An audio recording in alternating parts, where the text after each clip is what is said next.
Film making তো একটা রাজকীয় প্রফেশন। এটার প্রত্যেকটা স্টেজে প্রচুর পয়সা খরচ হয়। আপনার ফ্যামিলিকে বলবেন যে আমি মিডিয়া ক্যারিয়ার করতে চাই, তখন স্বাভাবিকভাবে তারা আপনাকে সাপোর্ট করবে না। আমরা একটা জিনিস বিলিভ করি, দেখেন আপনি চাইলে অর্থ বিভিন্নভাবে ইনকাম করতে পারেন, কিন্তু আপনি একই সাথে অর্থ ইনকাম করছেন এবং সেটা মানুষকে কোনো না কোনোভাবে হেল্প করছেন। স্বপ্ন দেখা যতটা সহজ, সেই স্বপ্ন পূরণ করাটা কিন্তু ততটা সহজ না। অনেকেই মাঝপথে থেমে যায়, আবার কেউ কেউ শত ব্যর্থতার মুখোমুখি হয়েও বারবার স্বপ্ন পূরণের পথে এগিয়ে যায়, আর তা থেকে জন্ম নেয় অনুপ্রেরণা। Welcome to our show Mumtaz Haider product presents voice of excellence. আমি সাবির রহমান ওয়াহিদ আছি আপনাদের সাথে, আর আজকে আমাদের সাথে আছে সেই রকমই একজন মানুষ যিনি এক অনুপ্রেরণার নাম, যিনি নিজের সৃজনশীলতা, ইচ্ছা শক্তি এবং নিজের লাইফ স্কিল ডেভেলপ করে শত বাধা বিপত্তি পেরিয়েও সেই স্বপ্ন পূরণের পথে এগিয়ে গিয়েছেন। আমাদের আজকের এপিসোডের গেস্ট আশিকুর রহমান মিশু, ডিরেক্টর, পাঁচফোড়ন। মিশু ভাই সেই রকমই একজন মানুষ যিনি শুধু স্বপ্ন দেখেন না, বরং সেই স্বপ্নকে বাস্তবায়িত করেন এবং অন্যদেরকেও নিজের সৃজনশীলতা, ক্রিয়েটিভিটি এবং সৃষ্টিশীলতার মাধ্যমে স্বপ্ন দেখতে অনুপ্রাণিত করেন।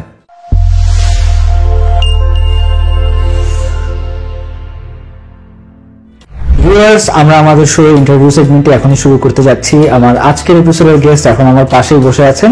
তো চলুন আর দেরি না করে আমরা মিশু ভাইয়ের কাছ থেকে ওনার লাইফ স্টোরি শুনবো। আসসালামু আলাইকুম ভাই, কেমন আছেন? ওয়ালাইকুম সালাম ভাই, ভালো আছি আলহামদুলিল্লাহ। আপনি কেমন আছেন? আমিও ভালো আছি, আর আপনাকে অনেক ধন্যবাদ। আজকে অনেক কাজের চাপ আপনার, বাট এত ব্যস্ত সময়ের মধ্যে আমাদের জন্য একটু টাইম ম্যানেজ করেছেন। তো মিশু ভাই, আমাদের শো এর নাম শুনলেই বোঝা যায় আমাদেরটা আসলে একটা ইন্সপিরেশনাল শো। আপনাদের মতো যারা লাইফে সাকসেসের দেখা পেয়েছেন বা যারা অলরেডি সাকসেসফুল, তাদের লাইফ স্টোরিটা আমরা তুলে আনতে চাই যাতে করে আমাদের ভিউয়ার্সরা ইন্সপায়ার্ড হয়। সো আমরা কি একদম প্রথম থেকে আপনার স্টোরিটা শুনবো? সাকসেস একটা ডেস্টিনেশন, আমি বললাম সাকসেসফুল হওয়ার থেকে এই যে জার্নিটাকে আমি বেশি এনজয় করি। শিওর, আমরা তাহলে সেই জার্নিটার গল্পই শুনবো আজকে। তো ছোটবেলায় যখন ধরেন আপনার পড়াশোনা জীবন শুরু হয়েছে, আমাদের তো সবারই লাইফে এক একটা ফেজ থাকে এবং সময়ের সাথে সাথে আমাদের আসলে বড় হয়ে কি হতে চাই সেই চাওয়াটাও বদলায়। তো একদম প্রথম দিকটা আপনার চাওয়াটা আসলে কি ছিল? আমি বড় হয়েছি, মানে আমার জন্ম একেবারে খুবই অজপাড়া গ্রামে। ওই গ্রামে আমি সবচেয়ে বেশি ফ্যাসিনেটেড হতাম হচ্ছে ট্রাক ড্রাইভারকে দেখে। তো আমার ছোটবেলার টার্গেট ছিল যে আমি ট্রাক ড্রাইভার হবো। এবার ট্রাক ড্রাইভার হলে বিভিন্ন জায়গায় ঘোরা যায় এবং ট্রাক ড্রাইভার রাস্তার সব থেকে বড় উঁচু গাড়িটা চালায় এবং ট্রাকের ওই সিটে আমি বসে দেখছি যে নিচের থেকে মানে রাস্তা দেখতে তখন খুব সুন্দর লাগে। তো আমার ছোটবেলাটা টার্গেট ছিল আমি ট্রাক ড্রাইভার হবো। তো ট্রাক ড্রাইভার হওয়ার পর একটু বড় হওয়ার পর বলবো যে না, ট্রাক ড্রাইভারের থেকে আরেকটা ভালো প্রফেশন আছে, লুক্রেটিভ, সেটা হচ্ছে পাইলট হওয়া। সো কিছুদিন আমি পাইলট হওয়ার জন্য ঘোরাঘুরি করলাম, ঠিক আছে, মানে ক্লাস 2-3 কথা বলতেছি আর কি। তো আরো কিছুদিন পরে আস্তে আস্তে মনে হলো যে না, আসলে তখন সিনেমা দেখা শুরু করছে। আমাদের ওই যে টেলিভিশনে শুক্রবার দিন বেলা 3টার সময় বাংলা সিনেমা দেখাইতো। তো সিনেমা দেখতে গিয়ে মনে হলো যে আরে এই গল্পগুলো তো আরো মজা করে বানানো সম্ভব। তখন থেকে একটু একটু করে একটা আগ্রহ জায়গায় যে আচ্ছা, স্পেশালি ধরেন যে এই সালমান শাহ, মান্না, এদের সিনেমা দেখতে দেখতে মনে হলো যে আচ্ছা, আমিও তো আসলে এটাই করতে চাই, কিন্তু ক্যামেরার পিছনের লোকটা কাজটা করতেছে। যখন আপনি ফাইনালি আপনার লাইফ গোল বা ক্যারিয়ার গোল হিসেবে নিশ্চিত হলেন যে ক্যারিয়ার গোল আসলে ডিরেক্টর হওয়া, সেটা বাস্তবায়নের পথে আসলে প্রথম ধাপটা কি ছিল বা মিডিয়ায় আপনার আসলে কিভাবে আসা হলো? আচ্ছা, এটা একটা মজার গল্প আছে। আমি হচ্ছে তখন ঢাকা ইউনিভার্সিটিতে পড়ি, স্ট্যাটিস্টিক্স ডিপার্টমেন্টে পড়ি এবং আমি মোটামুটি লাস্টের দিক থেকে ফার্স্ট হওয়া স্টুডেন্ট, ঠিক আছে। আমার তখন 3rd ইয়ার চলতেছে এবং আমি ফিল করতেছি যে এই যে পড়াশোনাটা আমি করতেছি, আমি পড়াশোনাটা আসলে করতে চাই না। মানে এই জিনিস আমাকে আগ্রহ করতেছে না, ডেটা ডিজিটস আমাকে আগ্রহ জায়গা নিয়ে ব্যাপারটা পাচ্ছি না, বরং আমার কাছে গল্প ভালো লাগে। তো এই সময় আমি ঢাকা ইউনিভার্সিটি শহীদুল্লাহ হলে থাকতাম। তো এই সময় একটা দীর্ঘ টাইম গেছে, প্রায় টানা 6 মাস থেকে প্রায় 1 বছরের মতো আমার একটা মানে ডার্ক এজ গেছে। আমি যেটাকে বলি যে আমি টানা আমার হলের দরজা বন্ধ করে আমি সারা দিন রাত বসে শুয়ে মানে ঘুমে জাগরণ অংশ মুভি দেখতাম।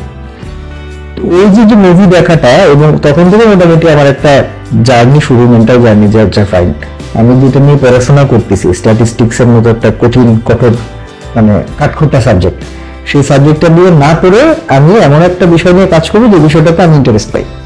এবং তখন থেকে হচ্ছে মূলত আমি মানে ফিল্ম মেকিং এর আমার জার্নিটা শুরু হলো। এর আগে আমি ঢাকা ইউনিভার্সিটিতে ফটোগ্রাফিক সোসাইটির মেম্বার ছিলাম, ডিবেট সোসাইটির মেম্বার ছিলাম। তো যখন আমি মোটামুটি ডিসাইডেড যে ওকে ফাইন, আমি করবো না, মানে আমি আমার সাবজেক্ট রিলেটেড কাজে যাব না, আমি বরং হচ্ছে যে আমি যেটা চাই, যেটাতে আমার আগ্রহ সেটা করবো। তো তখন আমার প্রথম ডিসিশন ছিল যে আচ্ছা ফাইন, তাহলে আমি কিভাবে শুরু করব। তো এই সময় আমাদের ইউনিভার্সিটির বন্ধুদের আমাদের একটা ছোট্ট একটা গ্যাং ছিল। আমাদের এই গ্যাং আমরা ছোট ছোট বিভিন্ন কম্পিটিশনের জন্য শর্ট ফিল্ম বানাতাম, এটা করতাম সেটা করতাম। তো ওই সময় নর্থ সাউথে একটা হয়, একটা কম্পিটিশন হতো অ্যাড মেকার্স নামে। তো সেই অ্যাড মেকার্স কম্পিটিশনে আমরা অংশগ্রহণ করি এবং অ্যাড মেকার্স কম্পিটিশনে আমরা খুবই ভালো একটা অবস্থানে যাই। তো ওই অ্যাড মেকার্স কম্পিটিশন থেকে আমাদের উপরে মানে একটা সুদৃষ্টি পড়ে আরো কিছু বড় ভাইদের। তো ওনারা দেখা গেল যে ওনারা বিভিন্ন এজেন্সিতে কাজ করতেছেন। তো তখন ওনারা আমাদেরকে বলে যে তাহলে তোমরা আমাদের জন্য এটা করে দাও, তোমরা একটা কর্পোরেট কাজ, হয়তো কর্পোরেট ইভেন্ট। মানে আমি আমার মানে ফুল ফ্লেজেড মিডিয়া ক্যারিয়ারে আসার আগে আমি ওয়েডিং ফটোগ্রাফি করছি, ইভেন্ট ফটোগ্রাফি করছি, ওয়েডিং ভিডিওগ্রাফি করছি, তারপরে ইভেন্ট ভিডিওগ্রাফি করছি, অডিও ভিজুয়াল বানাইছি, মানে যা পারছি। আমার লক্ষ্য ছিল যে যেহেতু আমি খুবই নিম্ন মধ্যবিত্ত পরিবার থেকে আসা, আমার পক্ষে তো সম্ভব না যে মানে ফিল্ম মেকিং তো একটা রাজকীয় প্রফেশন, এটা প্রত্যেকটা স্টেজে প্রচুর পয়সা খরচ হয়, এটা আসলে দেওয়া আমার পিতার পক্ষে সম্ভব ছিল না। তো আমার কাছে আমি যেটা করতাম সেটা হচ্ছে যে কোনো জায়গা থেকে যে কোনো ভাবে রিলেটেড কোনো কাজ পাইলে, মানে একটা প্রোডাকশন যদি আমি একটা প্রোডাকশন মানে চা বানানোর কাজও পাইতাম, আমি সেটা করতাম। তাতে আমার দুইটা লাভ হতো যে আমি দুইটা পয়সা পাইতাম, এবং আরেকটা লাভ হতো যে আমি জানতাম যে আচ্ছা এমনি করে কাজটা করে। এবং এইভাবে করেই শুরু আমার। আমি লিটারেলি কখনো কারো অ্যাসিস্ট্যান্সি করিনি, কিন্তু আমি যেটা করছি এর মাঝখানে সেটা হচ্ছে যে আমি প্রচুর পড়াশোনা করছি। মানে আমার ফিল্ম মেকিং এর A to Z যা যা কোর্স বিভিন্ন ইউনিভার্সিটিতে পড়ায়, আমি ইউনিভার্সিটির কোর্স ডিটেইল গুলো নিতাম। যেহেতু ওরা আমাকে তো পয়সা দিয়ে ছাড়া তো পড়াবে না, তো আমি ওদের কাছ থেকে কোর্স ডিটেইল গুলো নিতাম, ওদেরকে মেইল করতাম যে আমাকে কোর্স ডিটেইল দাও, তোমরা কি কি পড়াবা। তো কোর্স ডিটেইল গুলো পাওয়ার পর আমি সেগুলো নিয়ে গুগলে সার্চ করতাম। আচ্ছা এই কোর্স ডিটেইলে দেখা যেত কিছু কিছু ইউনিভার্সিটি আছে যে ওদের টিচাররা এতই বিখ্যাত যে ওদের ইউটিউবে প্রচুর মানে ফ্রি মাস্টার ক্লাস পাওয়া যেত, বা অল্প কিছু পয়সা দিলে ইউটিউবে মানে ওদের কোর্স পাওয়া যেত। তো আমি যেটা করতাম যে আমি ওদের কাছ থেকে প্রচুর শিখতাম, যে ওই কারিকুলাম ধরে আমি শিখতাম। হ্যাঁ, এইভাবে করে আমার একটা দীর্ঘ একটা জার্নি গেছে। আর পাশাপাশি হচ্ছে যে এই যে ইন্ডাস্ট্রির ছোট ছোট ছোট বড় যে কাজই পাইতাম, এবং কাজটা করতে যে আমি যেটা ফিল করছি সেটা হচ্ছে যে আমি অনেক কিছু জানতাম না। ধরেন আমি একটা সফটওয়্যার জানি না, বা আমি অনেক এটা কিভাবে করে আমি জানি না, কিন্তু আমি আবার এটা কখনো কাউকে বলতাম না। আমি বললাম আমি সব পারি। সব পারার সুবিধাটা হচ্ছে ধরেন কেউ আমাকে মানে আমার প্রথম যেভাবে করে বিবিসির সাথে কাজ করা, যে ওদের ওই সময় হঠাৎ করে একটা অডিও এডিটর লাগবে, তো আমি সামহাউ ওদের সাথে প্রচুর ছোট ছোট কি বলা চলে পার্ট টাইম জব করতাম ছাত্র অবস্থা থেকে। তো ওরা আমাকে একদিন হঠাৎ করে বললো যে তোমার কি কেউ পরিচিত আছে কিনা যে অডিও এডিটর। আমি বললাম আমি তো অডিও এডিটর, আমি অডিও এডিটিং করতে পারি। তো বললো ওকে ফাইন, আসো তোমরা একটা পরীক্ষা দাও। তো পরীক্ষা দেওয়ার আগে আমি বললাম আচ্ছা অডিও এডিটিং জিনিসটা কি একটু বুঝি, তখন আমি জানি না। এবং আমার একটা খুব ভাঙাচোর একটা কম্পিউটার ছিল, সেই কম্পিউটার দিয়ে মোটামুটি আমি একটা সফটওয়্যার নামে আমি কিছুদিন 2-3 দিন প্র্যাকটিস করলাম। যে আমি দেখলাম যে 2-3 দিন আমি আসলে অডিও এডিটিং কিছু শিখতে পারবো না, এক্সপার্ট হওয়া সম্ভব না। আমি কিছু টার্ম মুখস্থ করে গেলাম, যে এই টার্ম কয়টা যে কোনো সুযোগ পেলে আমি যারা বলে দেবো, ঠিক আছে। সো ইন্টারভিউতে আমি মোটামুটি টার্ম দিয়ে একটা ইমপ্রেশন ক্রিয়েট করছি যে আমি পারি জিনিসটা। দেন যখন আমাকে অ্যাটেন্ড করছে তখন তো আমি একটা টাইম পাইছি, এই টাইমের মাঝখানে দেখা গেছে যে আমি শিখছি। হ্যাঁ, তো এটা একটা মানে আমি জাস্ট এক্সাম্পল বলতেছি যে আমি এইভাবে করে মানে পোস্ট প্রোডাকশন থেকে শুরু করে প্রিপারেশনের থেকে শুরু করে শুটিং থেকে শুরু করে যা যা শিখছি, আমি প্রত্যেকটা জিনিসই শিখছি কোনো না কোনো রিকোয়ারমেন্টের বেসিস, যে কারো একটা কিছু লাগবে। ধরেন আমি এয়ারটেলের অ্যানিমেটেড বিজ্ঞাপনও বানাইছি। এখন বানানোর আগ পর্যন্ত লিটারেলি আমার আসলে এরকম অ্যানিমেশনের উপরে অতটা দক্ষতা ছিল না। যখন আমি কাজটা পাইছি তারপরে আমি যেটা করছি যে আমি এটার উপরে একটা করছি, পড়াশোনা করছি, ইউটিউব ঘাটছি। তো আমার কাছে যেটা মনে হয়েছে যে আমার সারা জীবনে আমার সব থেকে বড় শিক্ষক হচ্ছে ইউটিউব, এবং ইউটিউব আমাকে যা শিখাইছে এটা আমাকে আমার ইউনিভার্সিটি শেখাতে পারে না, আমার স্কুল শেখাতে পারে না, কলেজ শেখাতে পারে না।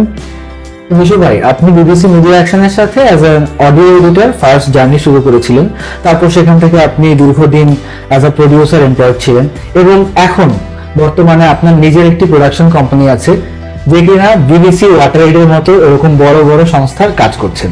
তো এই ট্রানজিশনটা কিভাবে হলো? আমি ছাত্র জীবন থেকে একটা জিনিস খুব বিশ্বাস করতাম, মানে আমরা এটা খুব মানে আমাদের বন্ধু বান্ধবের ভিতরে ধরনের ফাঁকুরবাজি বলা চলে, আমরা করতাম যে আমরা চাকরি করব না, আমরা চাকরি দিব। তো এটা তো ধরেন যে ছাত্র জীবনে বলাটা সহজ, কিন্তু বাস্তবতা তো আসলে কঠিন। মানে এন্টারপ্রেনারশিপ বাংলাদেশের মতো দেশে ভয়ঙ্কর কঠিন জায়গা। তো তারপরে এই যে যখন আমরা 2011 সাল থেকে দেখা গেল যে ছোট ছোট প্রজেক্ট করতে করতে কিছু কাজ যখন আসলো, তখন আমরা প্রথমে একটা প্ল্যাটফর্ম ফর্ম করি। তো সেটা দিয়ে আমরা প্রচুর কর্পোরেট ইভেন্ট করতাম, কর্পোরেট প্রোডাকশনস গুলো করতাম। তো তখন আমার কাছে মনে হচ্ছিল যে আচ্ছা, মানে এইটা কাছাকাছি, যে হ্যাঁ ফাইন, আমি ক্যামেরা নিয়ে কাজ করতে চাই, লাইট নিয়ে কাজ করতে চাই, কিন্তু এই কাজটা তো আমি করতে চাই না। মানে কেউ একটা কাজ করতে চাই, সেটা ভিডিও তো আমি আসলে করতে চাই না। তখন আমার কাছে মনে হলো যে ওকে ফাইন, আমাকে আমার দিকে শিফট হতে হবে। সো আমি তখন ওই প্ল্যাটফর্মটা ছেড়ে দিয়ে আমি আমার মতো করে প্রিপারেশন নিই, এবং আমার মতো করে আমি তখন বিজ্ঞাপন বানানো শুরু করি।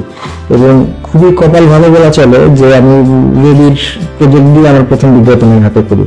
তারপরে ধরেন 2016-17 পর্যন্ত আমি প্রচুর বিজ্ঞাপন বানিয়েছি। আমার